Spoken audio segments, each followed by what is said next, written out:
Hello, I'm Yvonne from Quilting Jet Girl.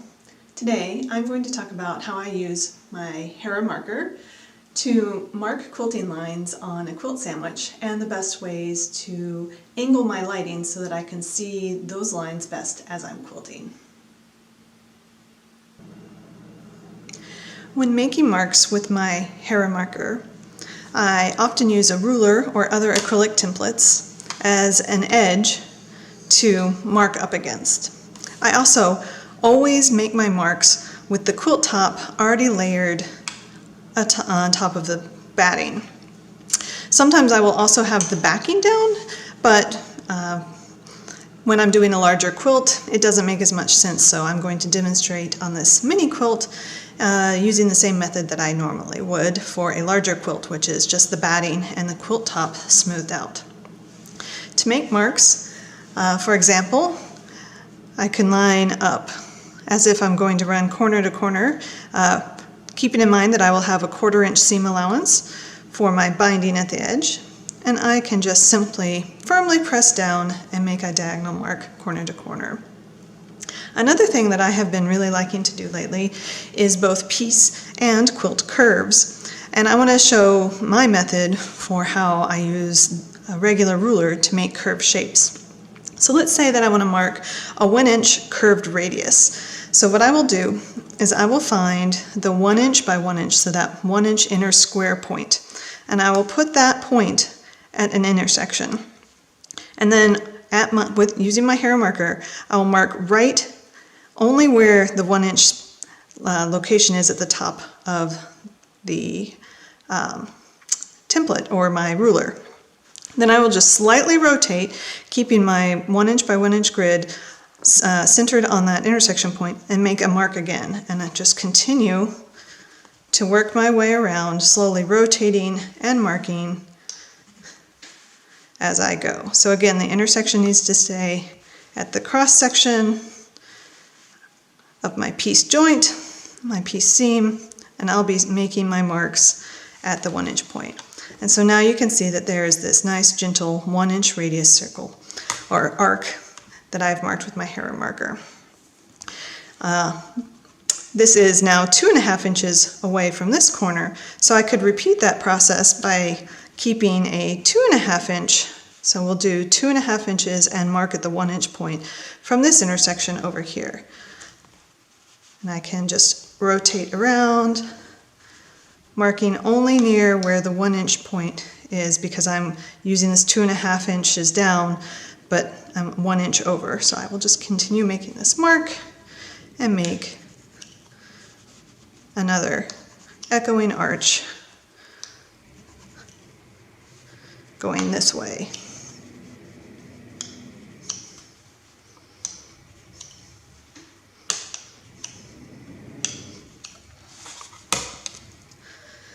So those are the tools that I like to use, just a regular acrylic template and my Hera Marker.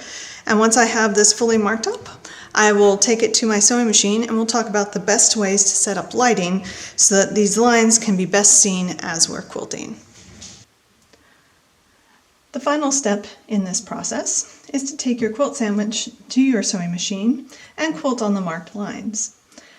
The trouble is that sometimes when you're working with prints, the lines can be really hard to see. Right now, there's a 45-degree line that I marked across this purple square, as you might remember from just a few minutes ago, but it is very hard for me to see. So what I'm going to do is I'm going to turn off the LED lighting that I have installed in the throat of my machine for extra bright lighting. And what that is going to do is it's going to create a lot more side lighting, so that there's a lot more cast shadows without that direct light down on top. And now that line shows up for me a lot better. So I'm going to just quilt using my walking foot. Oh, I'm going to increase my stitch length here. Using my walking foot and follow that marked line. Now if I turn that light back on, it gets harder for me to see that line again. So I'm just going to turn that direct lighting off so that you can see the difference. The more side lit you can make your quilt sandwich while you are quilting with lines that you marked with a Hera marker, the easier it's going to be for you to see those lines. And that's just due to the nature of having the indentations on your quilt sandwich. Let's also take a look at what it's going to be like to quilt the curves that we marked.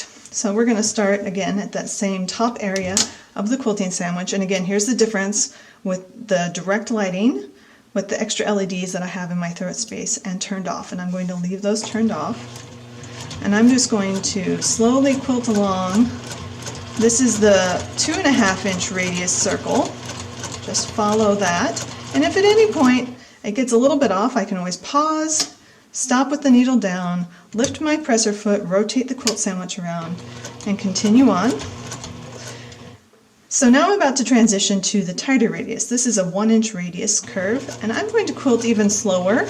So I have my machine set to quilt at the slowest speed possible, but I'm going to use my pedal to regulate that throttle to be a little bit slower, and then I can speed back up when I get to the larger curve.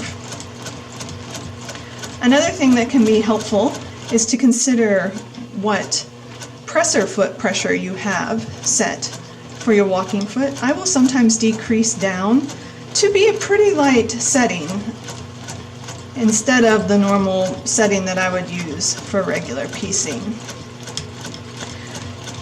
And if you are like me and get off a little bit on your quilting, so I'm using high contrast thread here. So if you start a little bit off from a marked line, just continue on with about that same gap.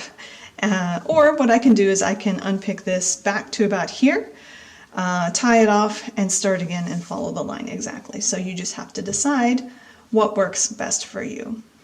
So those are some tips for using your Hera marker to mark lines and quilt on your domestic machine. I hope it inspires you to give it a try.